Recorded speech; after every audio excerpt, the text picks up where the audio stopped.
pour ñu liggéey ci rapport bi traduire ko en mesures concrètes soit en proposition de loi en projet de loi wala les mesures réglementaires ci li ma xam kuréel googu pare na liggéeyam ba yéet na ko président de la République kon ci loxoom la nekk amaana ci fan yi di ñëw li mu ci war a def na ko ci def li war a ñëw assemblée ñëw ci yéen li war a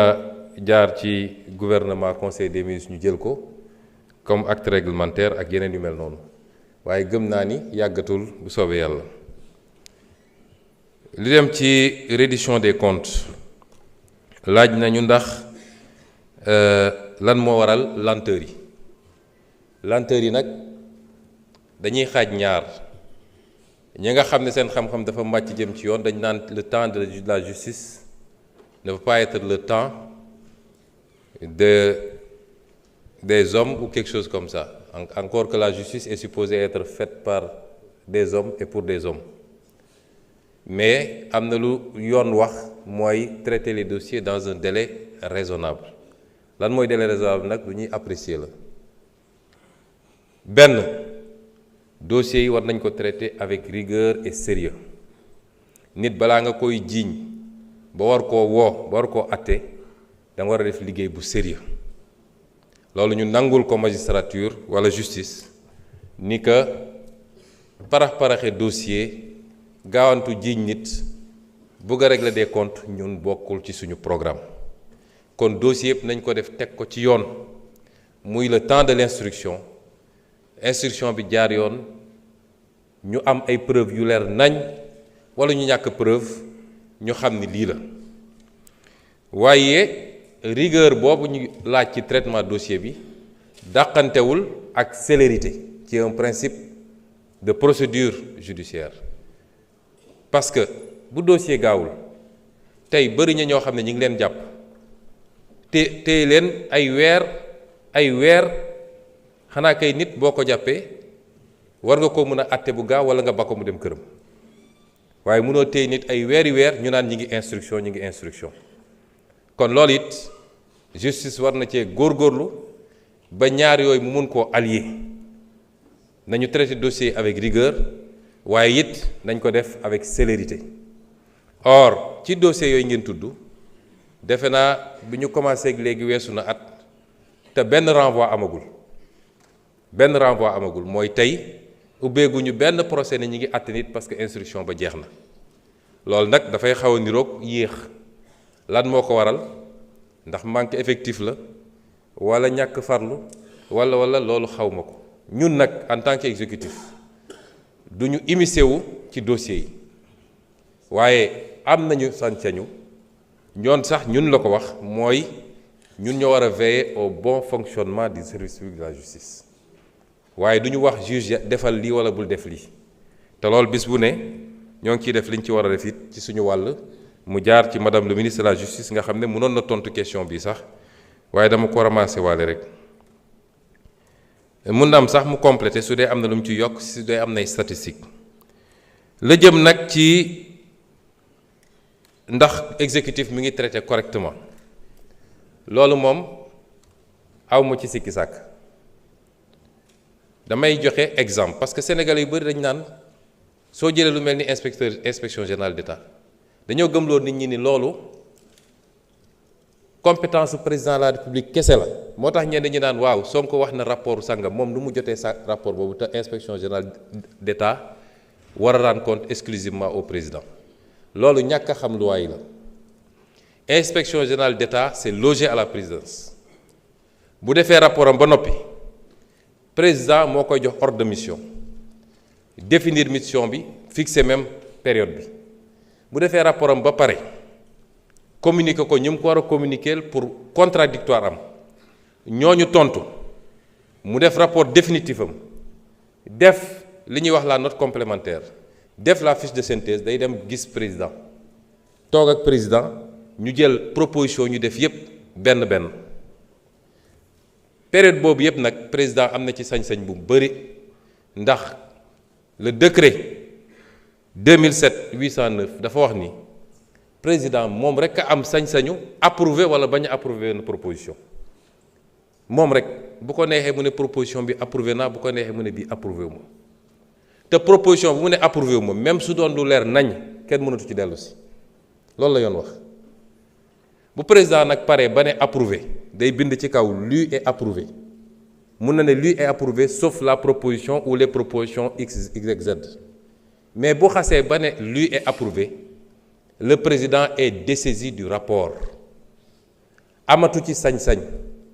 amatu dootul des questions d'opportunité président mënul ne rapport bi kenn du ko exécuter foofu nag loi li mu wax le décret lu mu wax exemplaire numéro 1 président lañ koy jox exemplaire numéro 2 premier ministre lañ koy jox parce que le premier ministre assure l'exécution président mesure yi mu approuvé c'est des directives immédiatement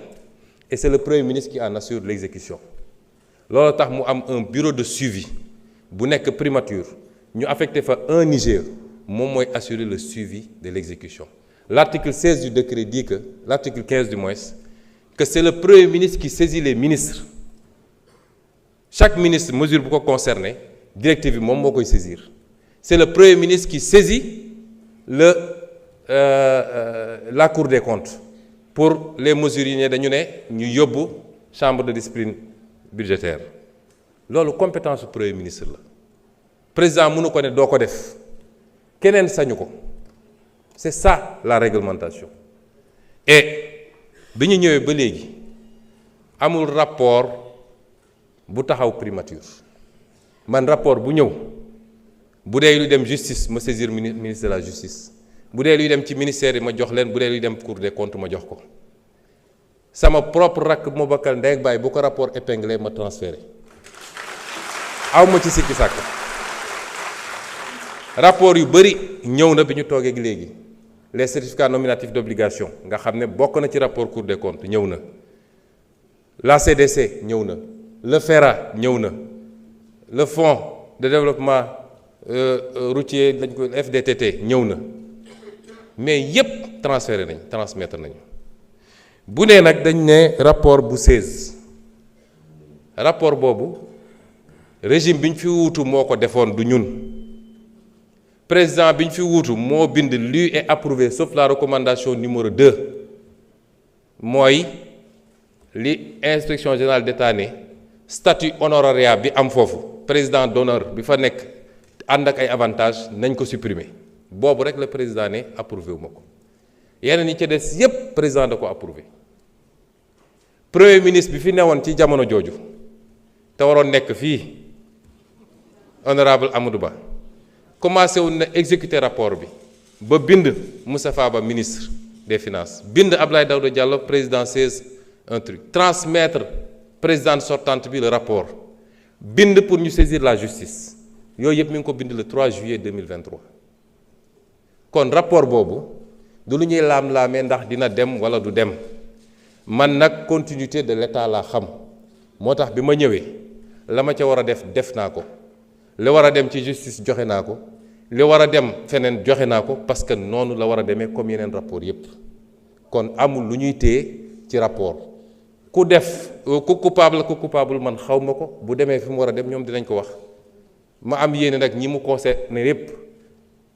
yàlla na leen ci yàlla génne ba du ñu coupable dara waaye su ma jotee rapport ñu ne jël nañu koppar bu toll noonu te jaarul ci fenn fu mu war a jaar sama obligation mooy ma transmettre ko te transmettre na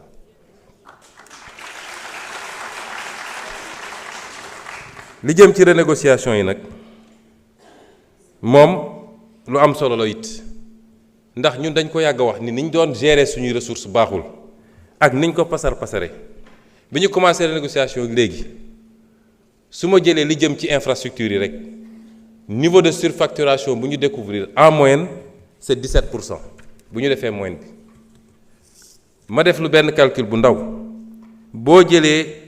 montant total commande publique sur les infrastructures bu 2023 muy 1859 milliards bu 2024 di 1354 milliards bu doon da nga appliquer systématiquement la surfacturation dama bëgg sénégalais yi xam ni le combat pour la bonne gouvernance et la transparence c'est le b.a.-ba du développement parce que su ñu nee budget bi 6 000 milliards la ñu ne investissement yi 2 000 milliards la wala 1 000 milliards imaginez en moyenne 17% yoo xam ne ay surfacturation la te corruption ñëwagul boo ko jëlee ci 2023 rek c'est 316 milliards nga jël ko ci 2024 muy 230 milliards ñaari année yi rek mat na 546 milliards boo ko doon def projection te loolu benn rek la waxuma la les fraudes sur les exonérations waxuma la mais li xew ci réew mi su ko nit ñi xamoon man gëm naa ni minimum 40% du budget est détourné de son objectif dem ci ay postu nit donc le premier combat qu'il faut gagner c'est le combat de la bonne gouvernance ñu dugg ci nag sori ci may féliciter le comité bi ci liggéey am ci ay résultats yoo xam ne dinañ ci def point de presse spécialement ci li ñu renégocier lu ci bëri nag ñañ ko seqal d'accord nañu ni lii surfacturation la ba su am na ci ay yoo xam ne dañ koy delloosiwaat ci biir marché bi en quantité wala en qualité loo xam dañ ko ciy dugal mun naa jël ci wàllu éducation nationale benn marché rek am nañ ci 2000 classes de plus mun nañ ko jël ci wàllu enseignement supérieur léegi le ministre des infrastructures mu ngi may jox un certain nombre de choses yooyu dafa bëri nga jël le domaine des ressources naturelles loolu ñoo ko yàgg a wax te ñu ngi koy def commencé nañu ci cimenterie yi lañ ci gis doy na waar te waxtaan nañu ak ñoom ba kenn ku nekk bi ñu la exposé li ñu gis ba pare base renégociation yi mooy dina am loo xam ne tey ci li ñu jàpp ni manque à gagner la foog nga dugal ko ci budget état dina am loo xam ne da ngay nangu ñu aligner la tout de suite ci droit commun bi nga xam ne dootoo am exonération loolu rek c'est 300 milliards de gagnés par année loolu rek nga jël lu jëm ci wàllu phosphate bi noonu la demee ci mbirum ICS nga xam ne lañ fa gis jéggi na dayoo recevoir nañ leen fan yi ba tegal leen ne leen lii ak lii la ñu gis te faw rek ñu doxalee ko nii noonu la amee ci yeneen secteurs yépp yi ñuy renégocier le domaine de la santé les marchés des hôpitaux le domaine des infrastructures universitaires wax naa ko léegi liggéey boobu ñu ngi koy wéyal te yàlla may nañu ci pour le moment ñu am ci loo xam ne kawe na suñ jot wax nga léegi ba tudd nag rapport Petro-Tim loolu combat bu yàgg la su ngeen fàttali ko bindoon naa ci ab téere wax ji bëri woon na biñ ñëwee président ci boppam moom a njëkk a wax ni il faut ñu bind pour ñu ubbiwaat parce que dafa am ñaari procédures yu ci amoon ba ca njëkk gendarmerie la amoon ñu saisir ko ne rapport IGE bi fuité woon te ñu mujj koo réeral nañu def enquête ñaareel bi mooy bi reportage BBC amee coow li bëri ñu ne dossier bi mu am ñu déposer plainte contre X juge d'instruction jël dossier bi confier ko DIC boobu bu ngeen fàttali ko dafa aboutiroon à un non-lieu sous réserve de découverte d'éléments nouveaux biñ ñëwee nag ñu am yeneen information président ne dañu bind pour ñu reprendre dossier bi ma saisir ministre de la justice mu saisir procureur général mu saisir procureur ba ñu lancer dossier boobu ci diggante bi nag yàlla mi dara tëwul may nañu dox ba rapport bi réeroon te loolu lu garaaw la ndax rapport entier ñu seyal ko rocci ko ci tout le circuit de l'IGE rapport boobu yàlla tegaat na ko suñu loxo te rapport boobu li mu wax ak li mu feeñal dafa garaaw moo tax base de travail la amaana dinañu saisir assemblée nationale mu ubbi ci commission d'enquête parlementaire amaana mun nañ ko delloo juge d'instruction procureur mu saisir juge d'instruction pour ñu réouvrir le dossier amaana waaye ak lu ci munti am